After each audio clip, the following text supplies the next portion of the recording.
Bonjour à tous, prenons un instant aujourd'hui pour lire et méditer un passage du livre du ciel de Luisa Picaretta. Au nom du Père qui m'a créé, du Fils qui m'a sauvé et du Saint-Esprit qui me sanctifie. Amen. Jésus, nous nous immergeons en toi, dans ta divine volonté, nous nous unissons à toi, nous nous identifions à toi, nous fusionnons nos volontés dans la tienne, nous les fondons dans la tienne. Et Jésus, comme tous les jours, tu es notre invité d'honneur. Nous t'invitons dans nos vies, dans nos cœurs, pour que tu t'en occupes, que tu les nettoies, que tu les purifies, que tu les sanctifies, que tu les ennoblisses, que tu les embellisses, que tu viennes t'y établir définitivement avec ton Père, avec l'Esprit Saint, ton royaume, ton trône, tes actes divins, tes attributs divins. Oui, Seigneur, viens dans nos cœurs, prends les commandes de nos vies jusqu'à nos derniers souffles. Nous voulons vraiment que ce soit toi qui fasses tout en nous, Seigneur. Viens prolonger ta vie en nous, que nous soyons comme des débordements de toi-même, des extensions de ta propre humanité. Aussi, Seigneur, sers-toi de nos mains, de nos pieds, de nos regards, de nos paroles, de nos respirations. Viens tout faire en nous, que tout soit fait pour toi, pour ta gloire, celle de ton Père, celle de l'Esprit Saint, que tout soit fait par toi, Jésus, et que tout soit fait dans ta divine volonté, immergé en toi. Jésus, marque-nous du sceau de ton divin fiat. Fais de nous de bons instruments entre tes mains, des instruments de paix, d'amour, de justice, de miséricorde. Donne-nous ce don de la vie dans la divine volonté. Donne-nous cette inséparabilité avec toi, Seigneur, que nous ne pensions qu'à toi, ne regardions que toi, ne travaillions que pour toi, que nos pieds ne marchent que vers toi, que nos cœurs ne battent que pour toi. Oui, Seigneur, enferme-nous dans ton cœur et enchaîne-nous à toi avec les 12 chaînes de ton amour, que nous ne voyons rien d'autre que toi, Seigneur. Merci, Seigneur, pour tout ce que tu nous as déjà donné, tout ce que tu vas encore nous donner aujourd'hui, ce que tu nous donneras demain. Merci pour ton amour inconditionnel, pour ta miséricorde sans borne. Merci de nous avoir donné ta maman comme maman, elle qui est la reine du royaume de la divine volonté et qui jour après jour nous guide, nous conseille, nous prend par la main, nous relève après chacune de nos chutes pour nous cacher sous son manteau céleste et nous ramener là où nous devons être, dans tes bras, Seigneur. Alors merci de nous l'avoir donné.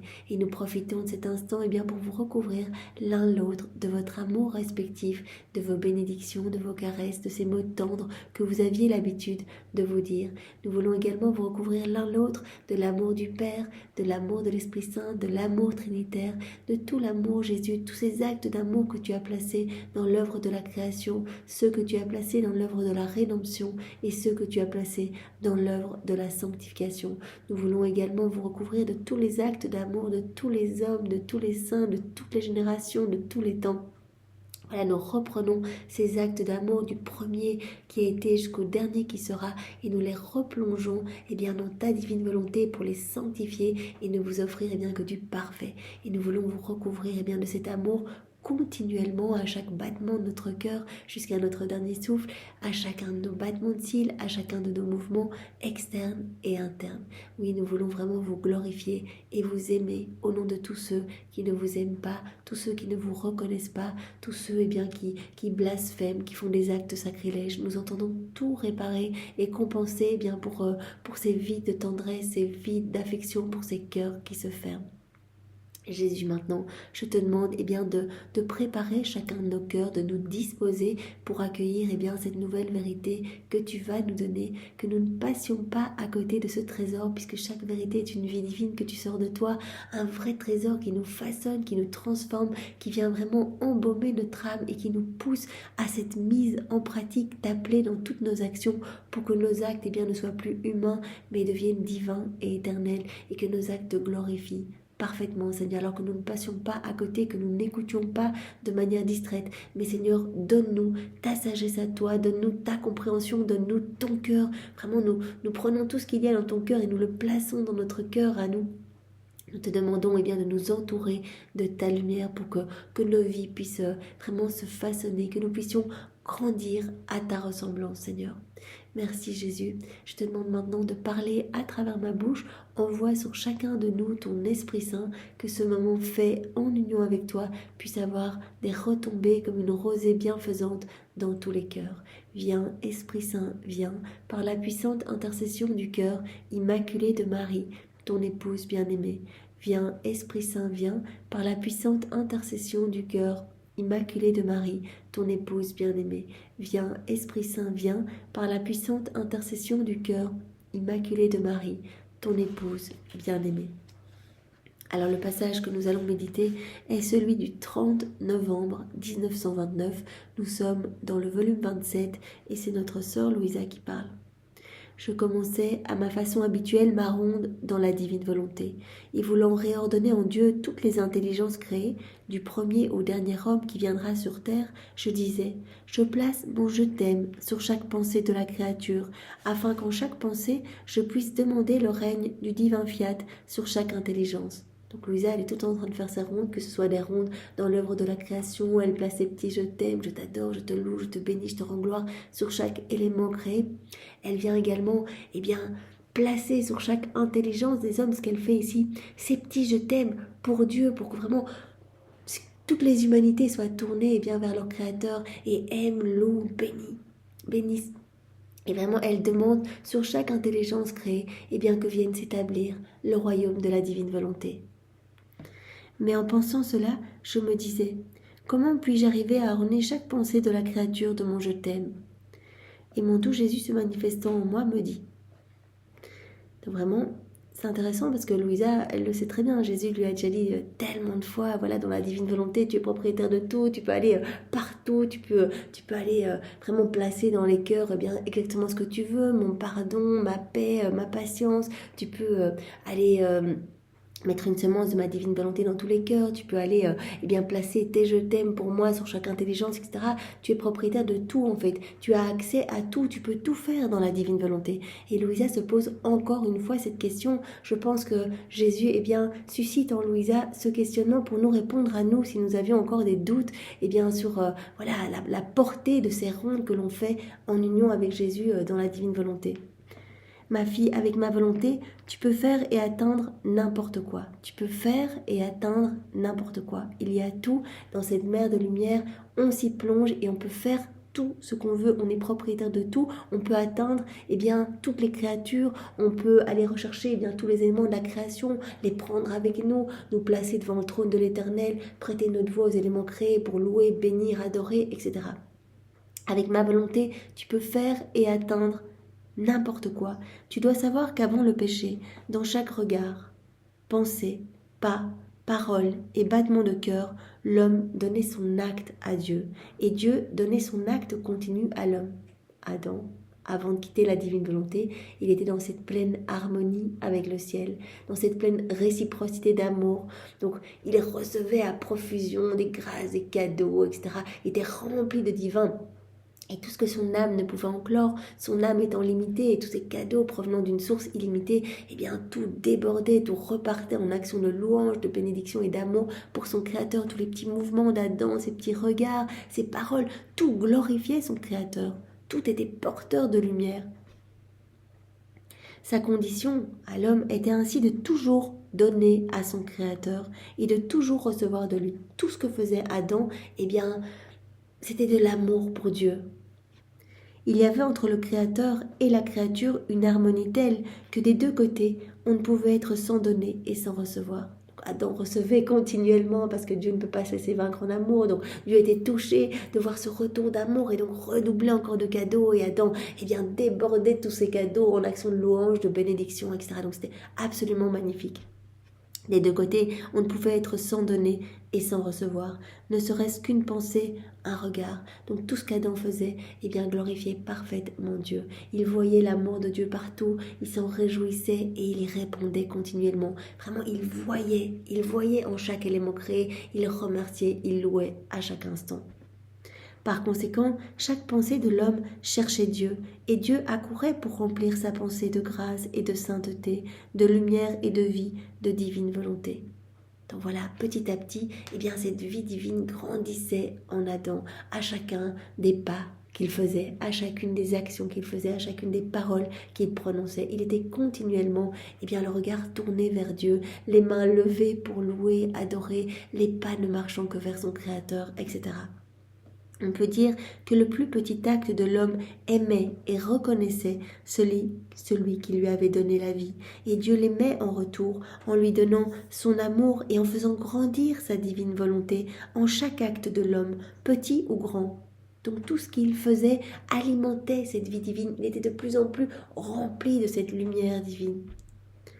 Il ne lui était pas possible de recevoir la divine volonté d'une seule fois, car il était trop petit, et Dieu la lui donnait par petites gorgées, acte après acte. Voilà, c'est ce que Dieu veut faire avec chacun de nous maintenant. Voilà, il nous donne ce don de la vie dans la divine volonté, et il nous dit, à chaque fois, vous allez m'appeler dans vos petits actes du quotidien, vos petits actes usuels, vraiment, faire votre vaisselle, penser, marcher, parler, regarder, dormir, bâiller, tout, prier, méditer, lire, etc.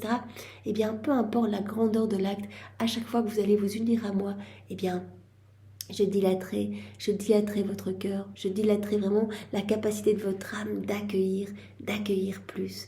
À chaque fois, vous allez faire grandir ma vie divine en vous, et vraiment, il y aura plus des choses du ciel et moins des choses de la terre. Vraiment, et Jésus nous veut remplis à ras-bord de divin. Il ne veut plus rien d'humain en nous.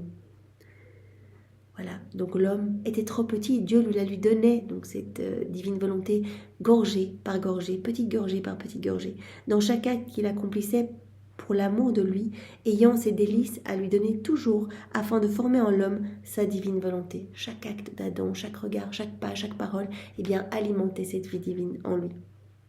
Par conséquent, chaque pensée et chaque acte se déversait en Dieu, et Dieu se déversait en lui. Il était continuellement dans cette harmonie avec le ciel, avec la Trinité. Il se déversait en chaque pas, chaque parole, etc. en Dieu, et Dieu se déversait en lui. Tel était l'ordre véritable de la création, trouver son Créateur dans l'homme, en chacun de ses actes, afin que son Créateur puisse lui donner sa lumière et ce qu'il avait établi pour lui donner. Il recevait toujours plus.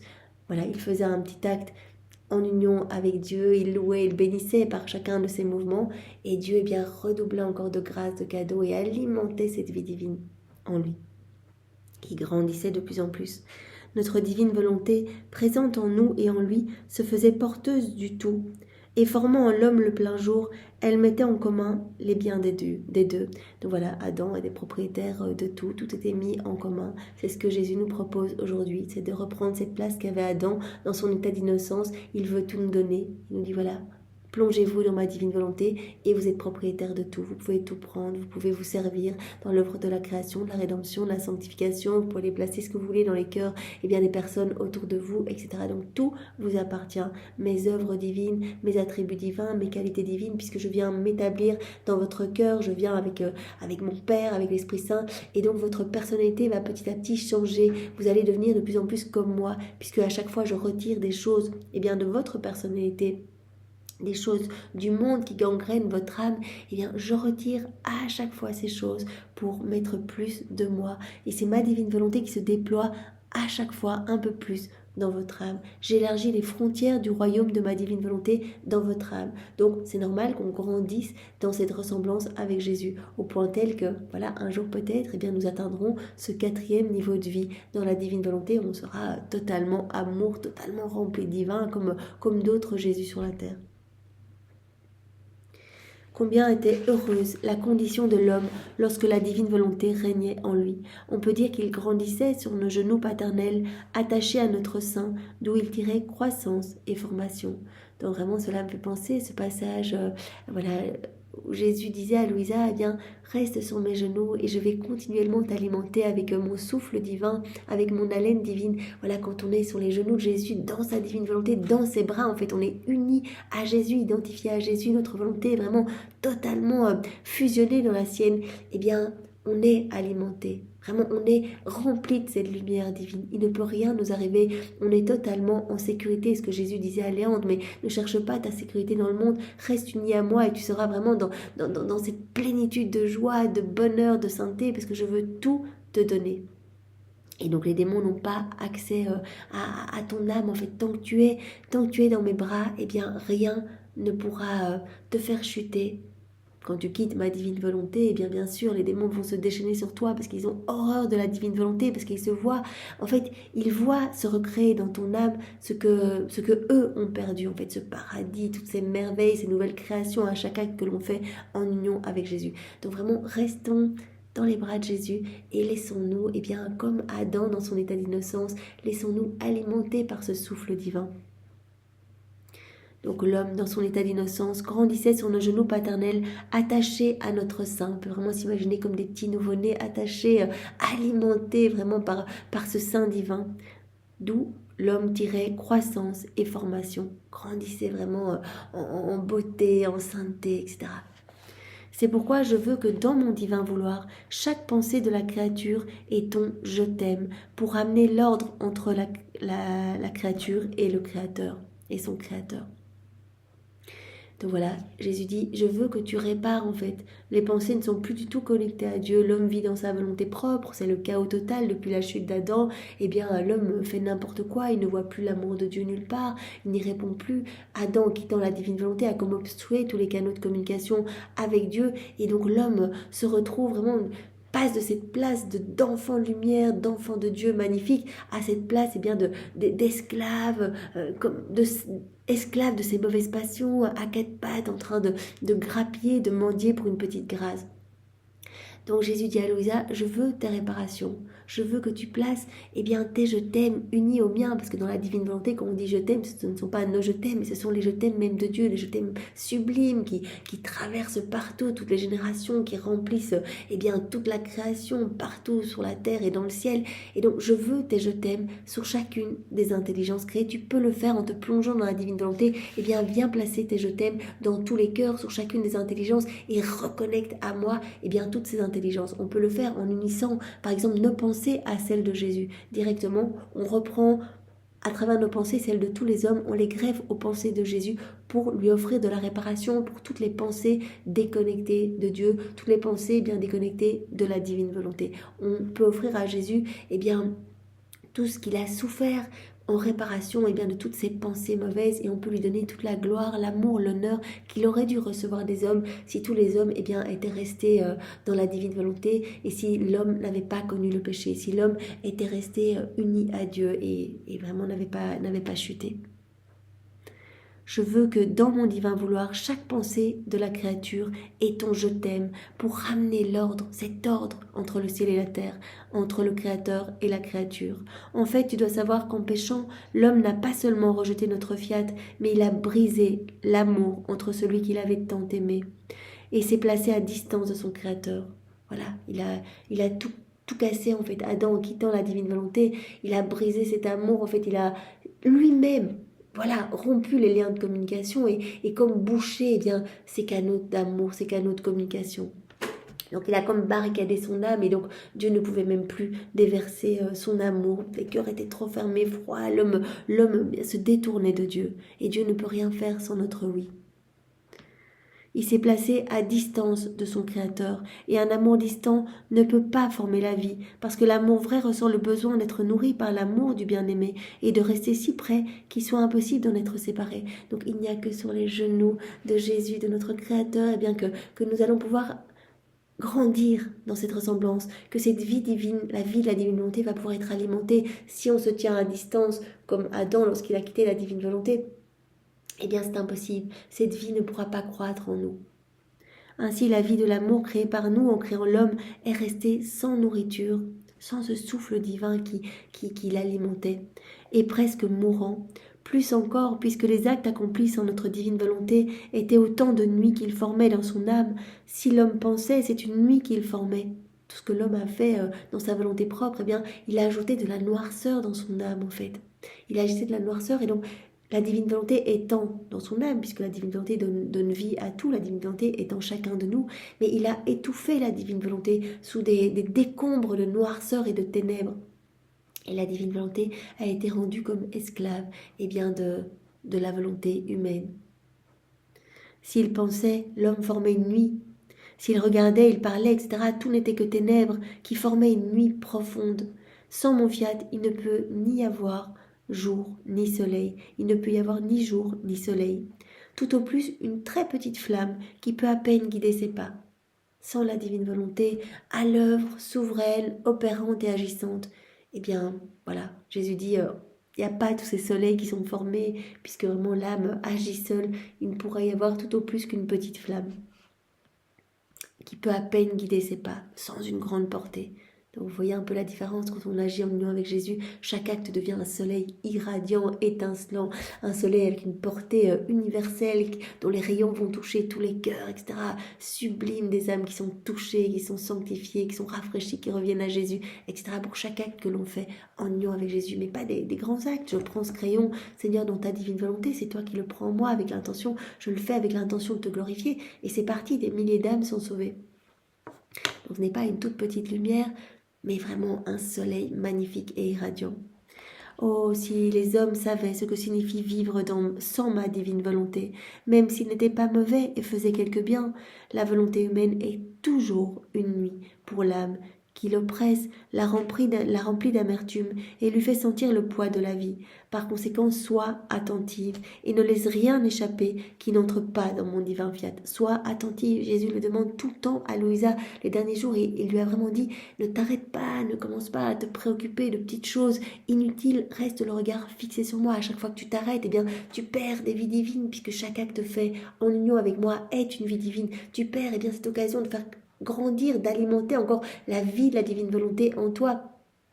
À chaque fois, eh bien, c'est comme si tu obstruais eh bien, les rayons du soleil de ma divine volonté qui est en toi. Et donc tu obstrues par des nuages, et donc ces rayons ne peuvent pas se déverser dans les cœurs. Donc continue ton envol, ne regarde pas ce qu'il y a autour de toi, garde ton regard fixé sur moi, reste dans mes bras, fais-moi confiance à la manière d'un tout petit bébé. Sois attentive et ne laisse rien échapper qui n'entre pas dans mon divin fiat. Voilà, comme Jésus le disait juste ici plus haut, mais si les hommes savaient ce que signifie vivre dans la divine volonté, s'ils voyaient tout ce qui se passe au niveau spirituel, toutes les âmes sauvées, combien cela nous glorifie, comme cela est beau, c'est sublime, eh bien les hommes auraient peur de louper un acte, de louper une vie divine, ils seraient continuellement unis à moi, identifiés à moi. Ne laisse rien échapper qui n'entre pas dans mon divin fiat. Ce qui te fera voir la pleine lumière du jour et ramènera l'ordre de la création. Voilà l'ordre de la création, ce à quoi nous sommes tous rappelés. Vivre dans la divine volonté, être rempli de divin, dans cette harmonie avec le ciel. Cela rétablira l'harmonie qui mettra en œuvre le don continuel de tes actes et la réception continuelle de ton Créateur. Et embrassant la famille humaine tout entière, tu pourras demander que revienne l'ordre dans lequel elles ont été créées, afin que cesse la nuit de la volonté humaine et que puisse se lever le plein jour de ma divine volonté. Voilà, immergé dans la divine volonté, on va pouvoir atteindre toutes les pensées, les créatures, toutes les intelligences, tous les cœurs. On va pouvoir faire exactement ce qu'on veut. Et donc Jésus dit, eh bien, ne quitte pas ma divine volonté, reste dans cette mer de lumière et agis, répare, fais tes rondes, glorifie-nous, répare pour tous tes frères et sœurs qui ne veulent pas de nous, etc. Donc Jésus demande à Louisa cette attention et nous appelle, nous aussi, à rester vraiment très vigilants. Combien il est facile de retomber dans nos volontés propres. Et Jésus nous appelle à ce total anéantissement, en fait, à ce total abandon et à cette crucifixion de notre volonté propre au profit de la divine volonté. Eh bien Seigneur, donne-nous la grâce, vraiment donne-nous cette grâce de la souvenance, pouvoir t'appeler dans toutes nos actions et que notre vie bien puisse être une offrande d'amour, un sacrifice d'amour pour toi Seigneur, que tu puisses être honoré par chacun de nos pas, chacun de nos mouvements, chacune de nos paroles. Nous voulons être ces petites sources de joie pour toi, ces petites sources de réjouissance. Alors fais de nous ce qui te plaira Seigneur. Merci Seigneur. Bien, je vous propose, comme ce passage était assez court, de continuer avec le passage suivant, celui du 3 décembre 1929. Voilà, toujours uni à toi, Seigneur, identifié à toi, dans ta volonté pour ta gloire. C'est notre sœur Louisa qui parle à nouveau. Mon petit esprit errait dans le fiat suprême et je pensais, quelle peut être la différence entre celle qui a fondé sa sainteté dans les vertus et celle qui l'a fondée uniquement dans la divine volonté. Voilà, une sainteté acquise par l'exercice de vertu et la sainteté acquise lorsque l'on vit dans la divine volonté. Jésus a déjà répondu beaucoup de fois à Louisa, sainteté dans la divine volonté est une sainteté divine, c'est la sainteté même de Dieu, puisque c'est Dieu qui agit en nous, et la sainteté acquise par les vertus, eh bien, est une petite sainteté qui produit des petites étoiles, des petites lumières qui glorifient Dieu, mais rien en comparaison eh bien, de ces soleils irradiants et magnifiques qui ont cette portée, partout dans toutes les générations. Donc Jésus va répondre à Louisa. Et mon doux Jésus se manifestant en moi me dit en soupirant, ma fille, si tu savais combien la différence est grande, aussi grande que le ciel et la terre. Écoute, et tu le sais toi-même, la terre fleurie est magnifique, la variété des plantes, des fleurs, des fruits, des arbres, la diversité des couleurs, des saveurs, tout est merveilleux. Mais pourrais-tu trouver une seule plante, une seule fleur, pas même la plus précieuse, qui ne soit pas entourée de terre, puisque la terre garde ses racines sur son giron, attachée à son sein pour les nourrir. On peut dire qu'il est impossible pour l'homme d'avoir une plante qui ne confie pas à sa mère la terre. Telle est la sainteté fondée dans les vertus. Voilà, Jésus dit, eh bien, c'est magnifique toutes ces plantes que tu vois autour de toi, mais toutes ces plantes sont rattachées à la terre. Eh bien, c'est comme la sainteté acquise par l'exercice de vertus. Les vertus sont magnifiques, la patience, l'obéissance, etc. Mais ces saintetés, eh bien, trouvent souvent leur source, ont leur racine, eh bien, dans quelque chose de profondément humain. Eh bien, souvent, l'âme le fait peut-être pour être reconnue à droite, à gauche, pour être appréciée, pour être aimée, recherche toujours peut-être, eh bien, une petite joie personnelle, voilà, on fait ça pour Jésus, on est content, le devoir accompli, etc.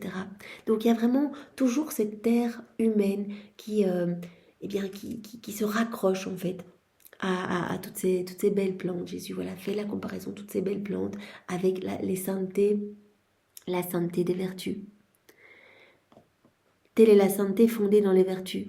La terre humaine doit émettre quelque chose du sien. Combien de satisfactions humaines dans les œuvres les plus saintes, dans les vertus qu'il pratique. La terre de l'estime, de la gloire humaine s'y trouve toujours et forme son petit réceptacle, de sorte que les vertus semblent autant de magnifiques fleurs. Voilà, c'est magnifique, toutes ces fleurs que l'on peut voir, toutes ces vertus que l'on peut observer, c'est magnifique, mais il y a toujours cette petite parcelle de terre en fait.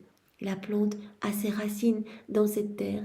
Et puis, voilà, l'exercice de vertu dépend eh bien, des conditions extérieures. L'on veut exercer par exemple la vertu de l'obéissance, eh bien il faut quelqu'un qui nous mette sous obéissance. La vertu de la patience, eh bien quelqu'un qui nous met dans une situation où on va pouvoir exercer cette patience, etc. Donc il y a toujours cette terre profondément humaine qui rattache l'âme, eh bien qui essaie d'acquérir cette sainteté par l'exercice de vertu. De sorte que les vertus semblent autant de magnifiques fleurs odorantes aux vives couleurs qui éveillent l'admiration, mais autour d'elles et en dessous d'elles, il se trouve toujours un petit quelque chose de terre humaine. Ainsi, la sainteté fondée sur les vertus peut être appelée une floraison terrestre, et selon les vertus qu'ils pratiquent, certaines forment la fleur, ceux-là la plante, d'autres l'arbre, et il faut de l'eau pour les arroser. Il faut aussi les bonnes conditions extérieures. De l'eau pour les arroser, du soleil pour les féconder et leur communiquer les différents effets nécessaires pour chacune d'elles, c'est-à-dire ma grâce.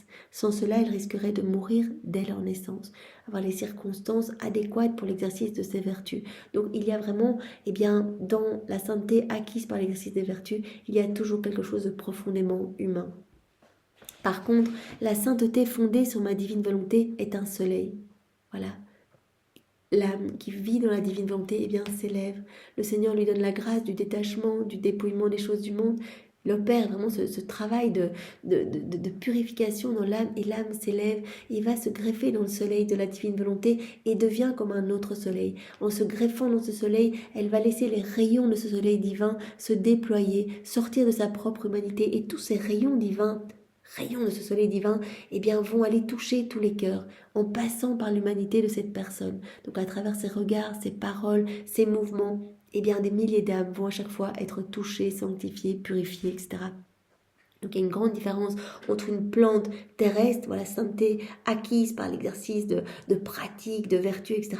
et sainteté dans la divine volonté où on ne doit rien faire d'autre que garder notre regard fixé sur Jésus qui va nous élever et nous greffer dans son soleil pour que nous devenions un autre soleil, que nous soyons vraiment resplendissants de sa lumière, de sa splendeur, de son amour, etc. Que nous devenions en fait pur amour. La sainteté fondée sur ma divine volonté est un soleil. Elle est élevée, la terre n'a rien à voir avec elle et l'eau n'a pas besoin de nourrir sa lumière, pas de conditions extérieures, c'est Dieu qui agit en nous. Ce n'est pas tributaire des personnes que l'on va avoir autour de nous. On laisse Jésus agir en nous, même si on est seul chez nous, on peut être les plus grands missionnaires qui soient, juste en balayant notre maison, en nous reposant, en lisant les écrits du ciel, etc. Parce que voilà, c'est le Seigneur qui opère en nous et il va toucher des âmes à travers ces petits oui qu'on lui donne. Voilà, cette sainteté est élevée, la terre n'a rien à voir avec elle et l'eau n'a pas besoin de nourrir sa lumière. Elle tire sa nourriture directement de Dieu et dans son continuel mouvement de lumière. Elle produit et nourrit toutes les vertus d'une manière divine, en s'unissant continuellement à Dieu en fait, dans sa divine volonté, en fusionnant sa volonté dans celle de Dieu, elle va alimenter cette vie divine en elle et elle va devenir de plus en plus semblable à Dieu, grandir dans cette ressemblance avec Dieu. Et donc, ces vertus magnifiques vont venir naturellement en elle en fait. Elle va devenir comme Dieu, simplement en s'unissant continuellement à Dieu, en s'unissant, en laissant Dieu agir à travers son humanité, elle va devenir comme Dieu. Parce que la divine volonté va prendre de plus en plus de place et va se déployer en son âme. Les satisfactions humaines, même saintes, la vaine gloire, l'amour propre ont disparu. Tout ce qu'il y a d'humain n'a plus d'importance. Le Seigneur nous purifie, nous donne ce saint détachement. L'amour propre, tout cela a disparu. Satisfaction humaine, vaine gloire, cela a disparu. Et cela n'a même plus raison d'exister, car elles ressentent de façon claire la divine volonté qui fait tout en elles. Et ces âmes en ont de la gratitude à cause de ce soleil divin qui s'abaisse, demeure en elles, et les nourrissant de sa lumière, leur fait subir sa transformation pour ne former qu'une seule lumière avec ce divin fiat. Alors on devient lumière. Et donc on ressent en fait que dans la divine volonté, on est propriétaire de tout, comme je le disais au tout début de l'autre passage que nous avons médité. On est propriétaire de tout. Et donc on ne va plus ressentir le besoin de demander des petites choses, on va ressentir le besoin de donner, de laisser vraiment sortir de nous toute cette lumière divine, pour que cette lumière puisse éclipser les ténèbres. De plus, sa lumière a la vertu d'éclipser doucement la volonté humaine. Au plus on va s'unir à Jésus dans sa volonté, au plus notre volonté humaine va disparaître. En fait, tout ce qui va résulter de notre volonté humaine, ces mauvaises choses, ces mauvaises tendances, ces mauvais comportements, mauvaises ronces, mauvaises herbes, etc. Le Seigneur vient chaque fois qu'on lui donne un petit oui. Jésus, je fais ça dans ta divine volonté, c'est un petit oui. Jésus arrache quelque chose de notre volonté propre pour le remplacer par sa lumière divine, pour qu'il y ait plus de lui en nous. Donc petit à petit, la lumière du divin fiat va éclipser la volonté humaine, car il n'est pas permis même à un seul atome de la terre d'entrer dans mon divin vouloir. Donc Jésus nous veut totalement remplis de divin. C'est son plan pour chacun de nous en fait, que vraiment qu'il n'y ait plus rien d'humain en nous. Et donc à chaque fois qu'on va s'unir, il y aura un peu plus de Dieu en nous et moins d'humain. Il n'est pas permis à un seul atome de la terre d'entrer dans mon divin vouloir. Il n'y a pas de cohabitation possible. Et comme Jésus vient s'établir dans notre âme, il vient bien sûr avec son Père, l'Esprit Saint, il ne va pas cohabiter avec le péché, avec nos mauvais comportements. Donc, il va vraiment nous purifier en profondeur. Et alors Jésus et la Vierge Marie le disaient à Louisa, comme l'envol de ces âmes s'abandonnant vraiment entre les bras de Dieu, comme cet envol est rapide, ces âmes vont atteindre en quelques jours ce qu'elles n'auraient jamais pu atteindre en dizaines et des dizaines d'années, puisque un acte fait dans la divine volonté vaut plus que tous les actes réunis de tous les saints de tous les temps. C'est un acte qui est divin. Donc Dieu opère des merveilles en un acte fait en union avec lui. Donc vraiment, c'est important de lui faire confiance et de lui laisser en fait le champ libre sur nos vies. Il n'est pas permis même à un seul atome de la terre d'entrer dans mon divin vouloir. Donc Jésus purifie notre cœur pour vraiment que notre âme soit comme un palais céleste où il s'y sente bien. Ce sont deux natures opposées, lumière et terre, ténèbres et lumière. Pas de possibilité qu'on soit encore super attaché aux choses du monde en vivant dans la divine volonté. Le Seigneur va nous détacher de tout. On peut dire qu'elles se fuient mutuellement, et la lumière ne peut tolérer ne serait-ce qu'un atome de la Terre.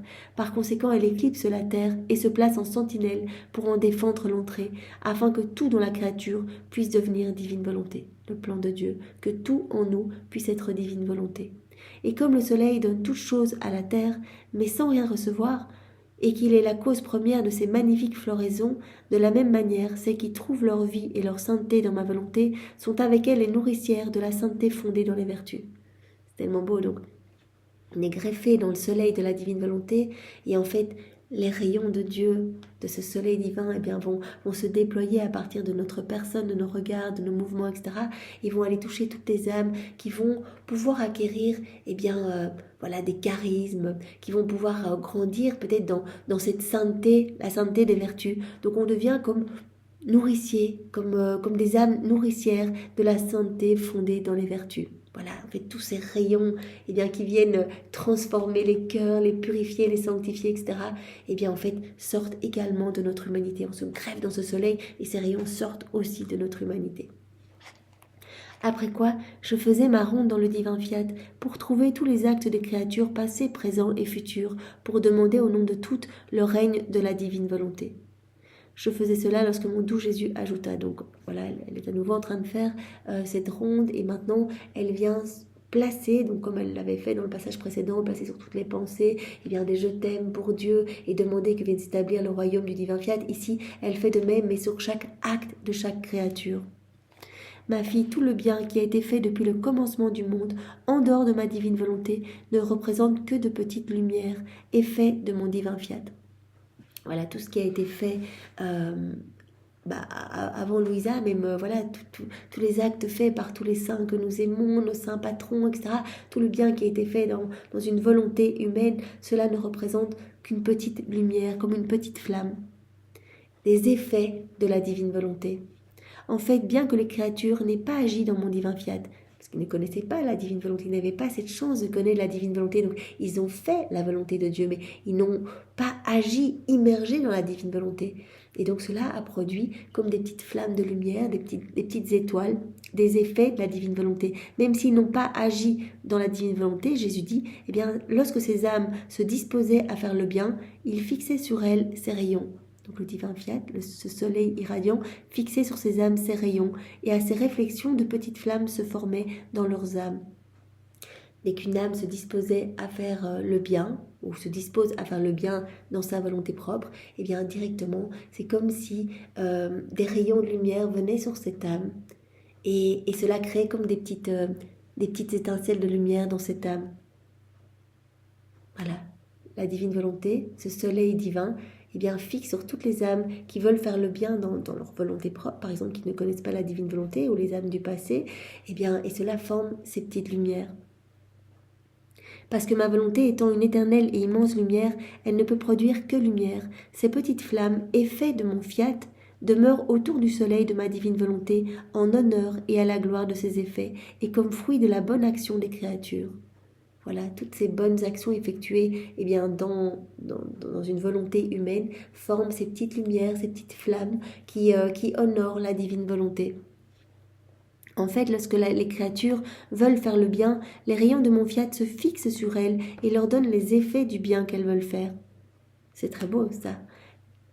Quand une âme veut faire le bien dans sa volonté propre, les rayons de ce soleil divin, du divin fiat, se fixent sur cette âme et ces rayons vont donner les effets du bien qu'elle veut faire, vont produire les effets du bien qu'elle veut faire. On peut dire que mon fiat est plus qu'un soleil qui, lorsqu'il trouve la semence dans la terre, la réchauffe de sa lumière, la caresse et lui communique les effets pour former la plante de cette semence. Voilà, une âme veut faire du bien, c'est comme si elle avait cette petite semence et en fait les rayons du soleil de la divine volonté vont quelque part, comme Jésus dit ici, réchauffer, trouver la semence dans la terre, la réchauffer de sa lumière, la caresser et lui communiquer les effets pour former la plante de cette semence. Il n'existe pas de bien sans ma volonté. Donc même les âmes qui ont agi dans le passé, en fait, ils faisaient la volonté du bien, la volonté de Dieu. Ils ne vivaient pas dans la divine volonté. Et donc quelque part, ils formaient toutes ces petites lumières Attention, on parle de petites lumières, on ne parle pas de ces soleils quand on vit dans la divine volonté, donc il y a une énorme différence. Mais il formait ces petites lumières qui glorifiaient la Trinité. Il n'existe pas de bien sans ma volonté, et tout comme il ne peut y avoir de couleur, de saveur, de mûrissement sans les effets de la lumière du soleil, il ne peut y avoir de bien sans mon fiat. Mais qui peut former le soleil par ses actes? Quelle est l'âme qui va pouvoir maintenant créer des soleils, pas des petites lumières, pas des petites flammes qui glorifient un peu de manière humaine la Trinité, mais des soleils qui glorifient parfaitement Dieu, des vies divines, chaque acte une vie divine. Quelle va être l'âme qui va pouvoir créer cela? Bien sûr l'âme vivant dans la divine volonté. Non seulement ma volonté fixe ses rayons sur elle, donc non seulement les rayons de soleil viennent gorger cette âme, mais ma divine volonté descend en elle avec son soleil tout entier. Il y a vraiment cette unité avec sa vertu créatrice et vivifiante. Et elle forme un autre soleil dans l'acte de la créature. Il y a vraiment, cette union, cette inséparabilité. Et le soleil de la divine volonté forme quelque part un autre soleil dans l'acte de la créature. Chaque acte fait en union avec Jésus devient un autre soleil. Vois-tu alors la grande différence qui existe, tout comme entre les plantes, la sainteté des vertus, et le soleil, détaché de tout ce qu'il y a de terrestre, et entre les petites flammes, toute cette petite lumière avec une toute petite portée qui apporte un petit peu de gloire à la Trinité, ou ces soleils irradiants qui apportent une gloire parfaite, qui vont toucher par leurs rayons toutes les âmes, etc. La différence est énorme. Eh bien Seigneur, merci de nous avoir montré une fois de plus cette différence entre faire ta volonté et acquérir la sainteté par la divine volonté. Merci Seigneur, donne-nous vraiment cette soif de ne vivre que pour toi, que par toi et qu'en toi, et que tout puisse te réjouir en nous Seigneur, que nous puissions vraiment être beaux et gracieux à tes yeux. Merci Seigneur avec tes propres remerciements, au nom de tous, au nom du Père et du Fils et du Saint-Esprit. Amen. Soyez tous bénis. Au revoir.